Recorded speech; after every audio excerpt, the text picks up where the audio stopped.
Hey folks, it's the Jersey Eats podcast, part of the USA Today Network, NorthJersey.com, and The Record. We're food reporters Matt Cortina and Kara VanDooijeweert, and today we're talking breakfast. Yes, we are. You know what they say about breakfast. It is the first meal of the day. That's what very literal people say. Yeah, they do. And they're not wrong. They are correct. Unless you sleep through it. Yeah. Or just skip it. I mean, there's a whole generation of women that are about my mom's age that used to wake up and do a Slim Fast shake or a black coffee. I typically don't eat breakfast. I'm just going to make this podcast interesting. I eat the peanut butter Captain Crunch inside of Greek yogurt for breakfast. That's a really delicious breakfast. I recently started doing the overnight oats, and I still don't know. I like those too, but I don't really eat them for breakfast. I eat them anytime. Yeah, I don't know if that trend needs to continue. They're not that good. It's cold oatmeal. It's cold oatmeal. It's nice. I loved when I was a kid the dinosaur egg oatmeal where they have their little like dinosaur sprinkles, but they're inside of these dinosaur quote eggs, which is like a little frosting egg. So when you pour the hot water in, the little dinosaur sprinkle gets revealed, and the frosting from the egg sweetens the oatmeal. Yeah. That's delicious. Yeah, and they still make those. I get those for my kids sometimes. Oh yeah, I have 2 of them before my major races. I'll take 2 at the starting line because it's kind of like an hour before, because it's kind of like simple sugar, but also a complex, slow-release carbohydrate from the oat. Yeah. But we're not here to tell you about dinosaur egg oatmeal, although I guess we just failed because we did. Yeah. We could do it for 20 minutes. Yeah. No, my guess is that this is something that probably does well on social media when somebody does breakfast really well. Brunch is a big one. So a couple really good brunch spots, some that have done really well on social media in the past. Gray's Brunch Kitchen in Hohokus, it's like an elevated brunch spot. So like instead of regular pancakes, you're seeing Grand Marnier pancakes. The French toast is a salted caramel brioche toast. Just like elevated dishes. That one did really, really well. Also great coffee service, like in-house too. They have a rotating latte. Right now it's s'mores, although we're in the precipice of spring. Or, I mean, I guess it is spring, but still a little bit chilly. I'm sure this latte, as soon as Girl Scout cookie season ends, is dipping, so hurry up. Get that if you want to. I want to. Then do it. I will. Okay. You can't stop me. Ladyfingers in Bloomfield is a boozy bakery during the week. So they serve cocktails and they serve house pastries all late into the night, like until 10 p.m. But Friday, Saturday, Sunday, they have a brunch menu that I think is probably the best in the state. I haven't found anything at that level yet. Coffee, creme and glaze, French toast on the house bread, silver dollar sliders, steak and eggs, and everything lox board, where they take a house croissant and they smash it to probably like a centimeter thick. It's crispy but buttery on the inside. Then they have just like rolled up little ribbons of lox and various cream cheese and other toppings on this big board. It's amazing. They have my favorite pancake in the state. It's a cast iron skillet pancake with mascarpone cream and a berry drizzle and lemon salt, which is delicious. It's one giant pancake. It just has a big butter crust from that skillet. Yeah. Really good. That's the way to do it. And then you get the crispy edges. Cast iron pancakes are the only way to make pancakes. Exactly. And this one's big. And it's tall, too. It's like an inch tall.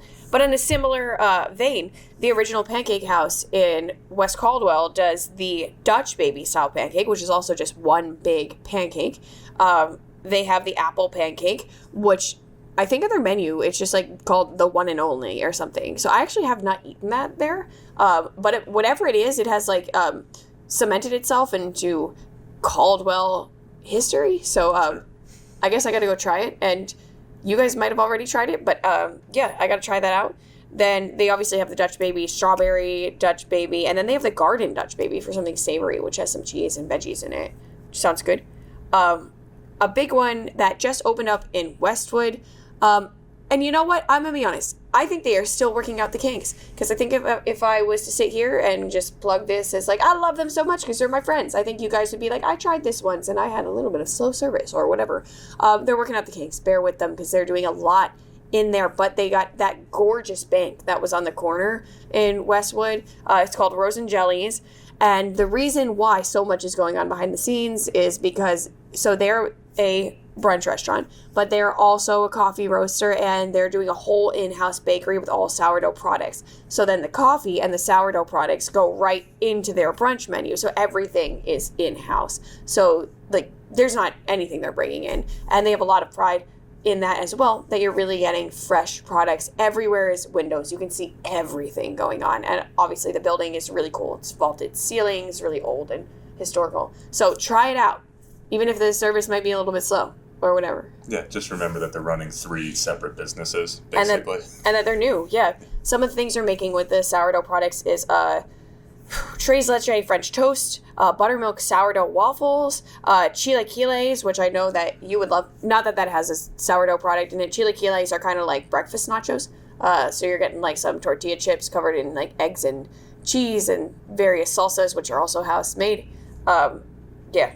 Chilaquiles, I had them first in Colorado and was like, how am I eating nachos for breakfast? But you can make them at home. Just get some corn tortillas, fry them up, and then you slowly pour over salsa as it's like simmering on the stove. And all the salsa goes into the chips, but they retain just a little bit of crisp, but then they're a little bit chewy, and then just throw whatever you want on there. Chilaquiles, underrated breakfast stuff. Or you could do none of that work and go to Rose and Jellies and have them do it for you. Yeah.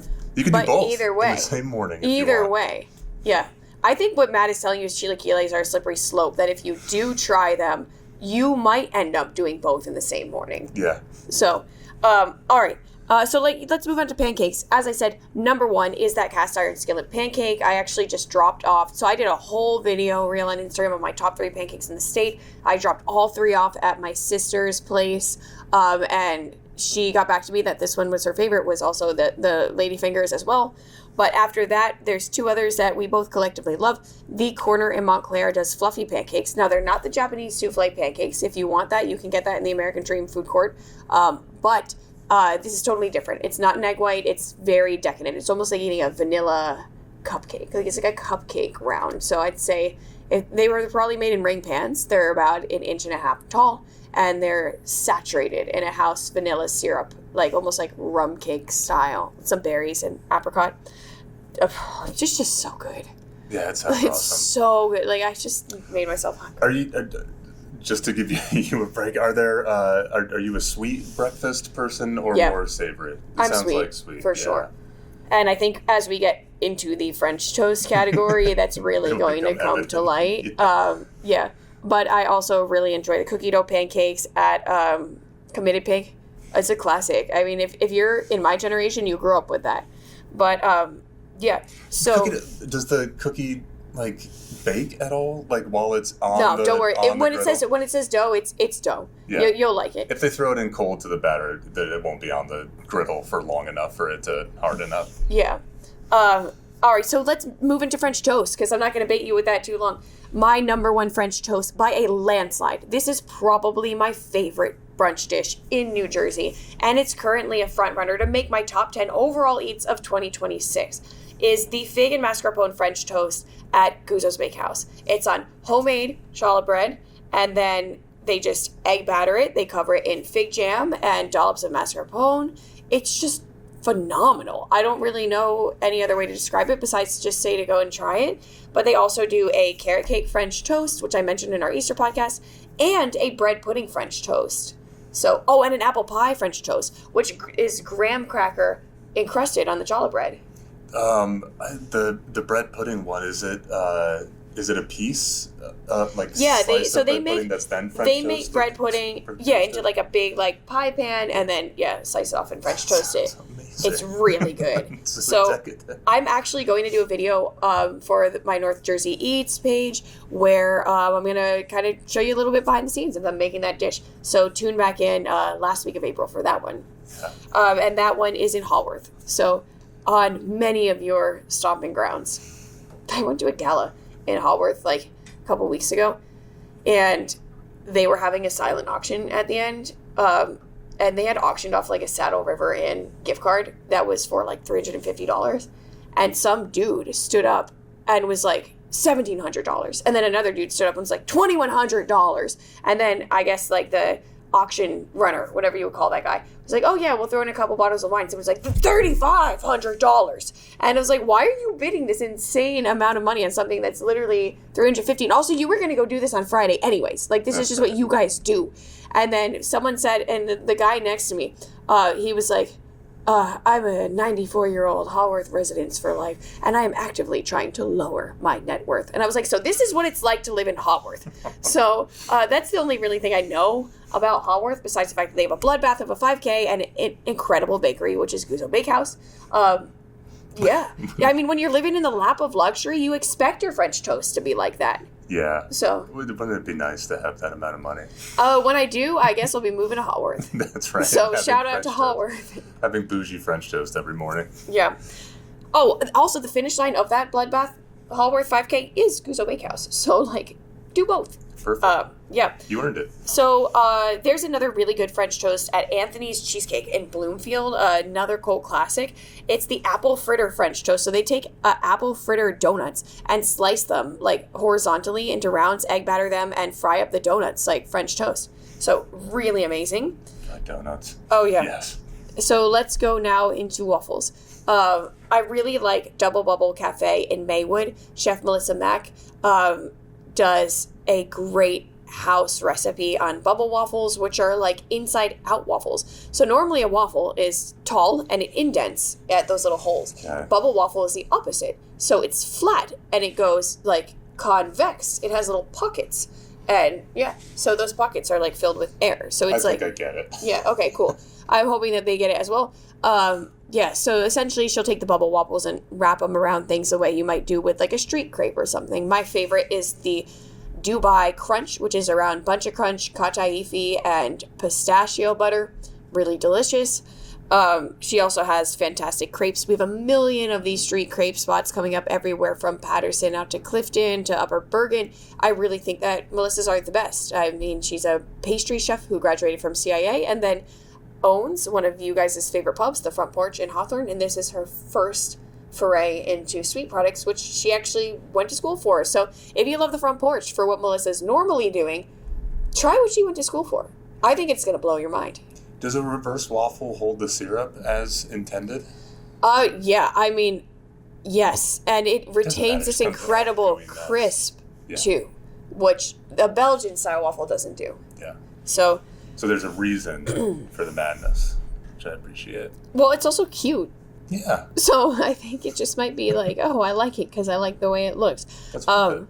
I got to give a shout out to Brownstone because you guys all love Brownstone Pancake Factory. They're in Englewood Cliffs, Edgewater, and then they do have some southern locations, but they are known for doing really over-the-top stuff. We might be past the over-the-top Instagram blacktop burger bar era, but if you're not, I would go for a fried Oreo and cake Belgian waffle tower over there where they take 2 Belgian waffles baked together with crumbled Oreos stacked and topped with vanilla ice cream, a slice of their house Oreo cake, and fried Oreos drizzled with chocolate sauce. So it's somewhere between eating breakfast and going to the Sussex County Fair. God. So You'd be asleep and or in a coma after eating more than... But even your so, fair share of that. you're going to have a bunch of them out there saying, that's not a real waffle, I don't want to see all that stuff. But then getting angry when I post a brunch spot and then saying, why not Brownstone? Okay, so we're just going to just mention both. The waffle contains multitudes. It can be many things. It can be inside or out. It can have Oreos. It can have whatever. Yeah, no, it could be Relax. it could be a Enjoy stroke. It could be a stroke version on a United Airlines flight. That's right. It could be a cone at an ice cream place. It could be the shell of a Choco Taco. It could be, what else could be a the waffle? bottom of a Van shoe. Yeah, that's true. It could be an Eggo. It could be a Frisbee. It could be a fly swatter. It could be the top of your Kentucky Derby hat. It could be sideways as a pizzelli into a gelato in Spain. Yeah, that's a waffle. Yeah. Take an Eggo, put some ice cream, vanilla ice cream inside of it or whatever flavor, and eat that as a late night snack. You'll be feeling good. Yeah, it could That's be waffle. That's a waffle for you. It can be so many things for so many people. It could be bread on a sandwich. It could be an area rug. It could be a whoopee cushion. I don't know. Okay, so moving on. Also at Guzzo, a really fun thing they do is they have 2 different breakfast boards. One is a pancake board. This is going up on Instagram very soon. Honestly, by the time you see this, it's already on Instagram. It's a pancake flight board, house pancakes in the flavors of red velvet, brownie, fresh blueberry, and peanut butter and jelly with 4 different dips, cream cheese icing, syrup, peanut butter, and pastry cream. And then they do a morning glory board, which is mini house croissants, bacon sausage, house French toast, silver dollar pancakes, fruit and various dips. Then foraying out of Guzzo's completely, because at this point I've put like so much emphasis on Haworth that like you've all moved there and left every other town. Like Teterborough's 60 people are now gone. Yeah. They all live in Haworth. So can afford it. So let's go on to biscuits and gravy. When I reported in Florida, this was a really good one for me. Summit Diner, and also like really cute little old diner in Summit, that old like 1920s style like train car diner, like retro and metallic with a nice like stool lined counter. Even in the era of the death of Jersey diners, I think this place is going nowhere. It just holds so much charm. You can make it into a Christmas ornament, put it on the tree, or into a little piece for your Christmas village. Or you can just go there for biscuits and gravy. I'm glad we can still get biscuits and gravy. Or not still, Yeah. just at all. Get biscuits and gravy. And they do the sausage gravy. It's really, really good. That's the only way to do it. So if we talk about hash, I actually want to talk about a variety on hash that comes from Anthony's Cheesecake. So it's like a tater tot hash. So it's their beef brisket burnt ends tater tot hash, which is really good. So crisp tater tots topped with scrambled eggs, cheese, pepper and onion, and house smoked brisket ends. Really good. And similar vein, Missy's Main Street in Rockaway, one that I always love to plug is the JB Garlic Smash, which is smashed up tater tots with chopped Taylor ham, scallions, black garlic, hot sauce, and eggs. If we go into Eggs Benedict, the St. Clair right now in Montclair is doing a roasted artichoke Benedict for the spring with the Meyer lemon hollandaise. I also love at Ladyfingers the crab Benedict. The whole crab cake trend of replacing your English muffin with a crab cake is definitely a way to go. Another variation on chilaquiles that Matt probably also likes is huevos rancheros. Of course. So this is similar to the idea of where chilaquiles is like breakfast nachos. This is almost like a breakfast tostada. So we're not necessarily going to break up the tortilla into smaller chip pieces.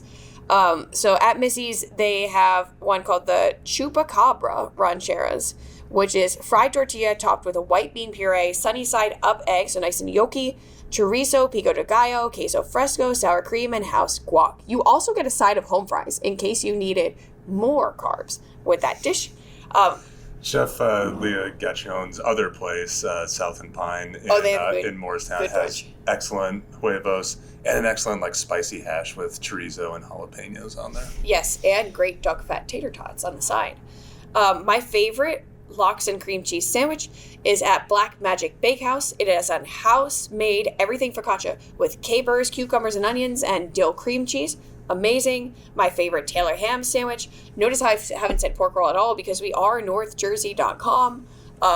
So anyways, Pascarella Bros. This one has just been lauded all the time on the internet. Everyone loves them. I mean, I think the big thing for me and what's working is that they put it on a Kaiser roll. A bagel could be a lot of bread. So the Kaiser is great. When it's hot enough, the inside white part of the bread dissolves a little bit into the fat of the meat. Pork roll is not a bagel meat, it's a Kaiser roll meat, in my opinion. Yeah. But my favorite bagel place is Hot Bagels Abroad in Bloomfield. We have hot bagels everywhere, which is probably why their title is now Hot Bagels Abroad. You know, it's like Hot Bagels EXT, period. So I love the Bloomfield location. It's the OG. Their Asiago cheese bagel is absolutely sick. I have gotten an Asiago tuna melt before there, where it's a tuna melt style and then some crispy bacon on that is fantastic. They also have a great French toast bagel. I love the Asiago cheese and French toast bagel in general, like a little bit more elevated bagel than a regular bagel. But if I get a standard bagel, I'm the egg everything bagel. Egg everything, yeah. I would like either of those individually. I'm gonna be nuts and say like a salt bagel with an olive. Oh yeah, super salty. All the salt. My order as a kid would be a salt bagel with scallion, bacon, cream cheese, and lox. So it's like every salt ingredient. You guys have been asking for breakfast burrito, so I would say go to Dutch's in Montclair. They now have one in Hoboken as well. If you wanted omelet, I love Caldwell Diner all the way. Shakshuka, the new Tate in Ridgewood. That again, they're working out the kinks. So a little bit of a wait time sometimes, but they always have a classic. And then they have a rotating seasonal one. At one point, it was a truffle cream sauce shakshuka. So shakshuka goes Alfredo. And then, you know what? Let's finish by shouting out the Toaster Scrambler. If you don't know what that is, The toaster strudel is the freezer one that you get with little Pillsbury Doughboy on there, and it's a sweet filling. The toaster scramble is bacon, egg, and cheese version. It's fantastic. And I will say, with no debate, the best breakfast cereal of all time is Cinnamon Toast Crunch. Disagree. What do you like? The best cereal is Reese's Puffs. That's second place on my list. So we will not fault him for having terrible taste buds. We will just fault him for having second best. I'll take it, but I think there's a lot of people who agree with me on that. That'll do it for us this week. We just scratched the surface of breakfast. Maybe we'll do it part 2. You can find this podcast if we do that, or other topics wherever you find podcasts. Check out what we're doing at NorthJersey.com and follow us on Instagram at North Jersey Eats. For care of VanDooijeweert, I'm Matt Cortina. And remember, New Jersey has the best food. So even if you hate Taylor ham, or if you hate that we call it that, there's still a food truck behind a car wash serving it better than anywhere else. We'll see you next week. See ya.